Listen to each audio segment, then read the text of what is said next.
CNG की मांग बढ़ गई है। पटना में भी घंटों लाइन में लगना पड़ता है सीएनजी के लिए। वही दशा बाकी शहरों का भी ना हो, क्योंकि सरकार ने सीएनजी बसें चलाने के लिए और गाड़ियों चलाने के लिए घोषणा तो कर दी, लेकिन सीएनजी स्टेशनों का विस्तार नहीं हो पाया। तो इस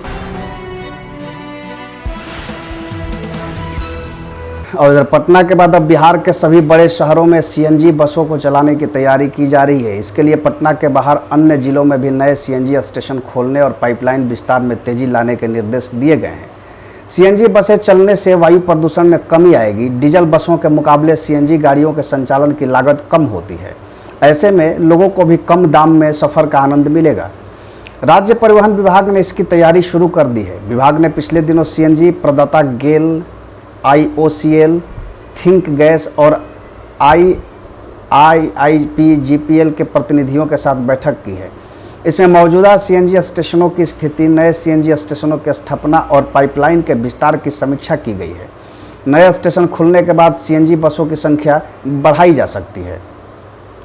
बिहार विभाग के राज्य के सभी बड़े शहरों में सीएनजी बसें चलाने की योजना है। अधिकारियों का कहना है कि प्रमुख शहरों में नए सीएनजी स्टेशन खोले जाएंगे। जहां सीएनजी स्टेशन चल रहे हैं वहां मांग के अनुरूप सीएनजी की सप्लाई बढ़ाई जाएगी, ताकि बसों और अन्य सीएनजी वाहनों में गैस भराने के लिए किसी तरह की दिक्कत का सामना नहीं करना पड़े। तो ये तमाम बातें हैं, क्योंकि सीएनजी गैस अभी सभी शहरों में उपलब्ध नहीं है। इसको लेकर के तमाम कंपनियों से भी जो संपर्क है वो बनाई जा रही है।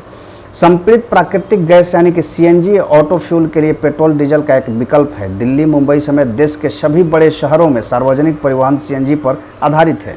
सीएनजी बहुत हल्की गैस होती है। इसके अवशेष वायुमंडल में तुरंत ऊपर की ओर उठ जाते हैं। इससे पेट्रोल डीजल वाहनों के मुकाबले सीएनजी गाड़ियों से प्रदूषण बहुत कम होता है। साथ ही सीएनजी की लागत पेट्रोल और डीजल से भी कम होता है। इससे ग्राहकों को भी काफ़ी फायदा होता है। आपको बता दें कि बिहार के पटना में सीएनजी गैस से गाड़ियां तो चल रही है, लेकिन बिहार के उन तमाम जो बड़े शहर हैं या छोटे शहर हैं जहां पर सीएनजी अभी मुख्यतः रूप से अवेलेबल नहीं है, वहां पर मौजूद नहीं है, वहां ना तो भरने की व्यवस्था है और ना ही ऐसे स्टेशंस बनाए गए हैं जहां सीएनजी भरा जा सके। पटना में भी अभी पूरी तरह से सीएनजी सारे स्टेशनों पर अवेलेबल नहीं है, लेकिन फिर भी यहाँ सीएनजी की कुछ यूनिट्स लगे हैं जहाँ से गाड़ियों को राहत मिलती है। तो सरकार को सबसे पहले उन तमाम शहरों में सीएनजी के स्टेशन लगाने होंगे। इसके बाद ही गाड़ियों पर को सीएनजी कन्वर्ट करने की ज़रूरत होगी, क्योंकि जिस तरह से सीएनजी की मांग बढ़ गई है, पटना में भी घंटों लाइन में लगना पड़ता है सीएनजी के लिए। वही दशा बाकी शहरों का भी ना हो, क्योंकि सरकार ने सीएनजी बसें चलाने के लिए और गाड़ियों चलाने के लिए घोषणा तो कर दी, लेकिन सीएनजी स्टेशनों का विस्तार नहीं हो पाया।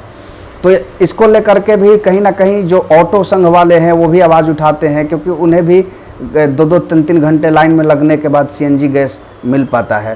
तो सरकार को इस बारे में पहल करनी होगी कि सबसे पहले स्टेशन का निर्माण कराएं और तब जा कर के वहाँ गाड़ियों को सीएनजी में कन्वर्ट करने की बात कही जाए, क्योंकि इससे एक जो यातायात पे संकट उत्पन्न हो जाता है वो नहीं हो पाए। तो ऐसे तमाम खबरों को हम लेकर के आते रहेंगे। आप बने रहिए हमारे साथ। नमस्कार।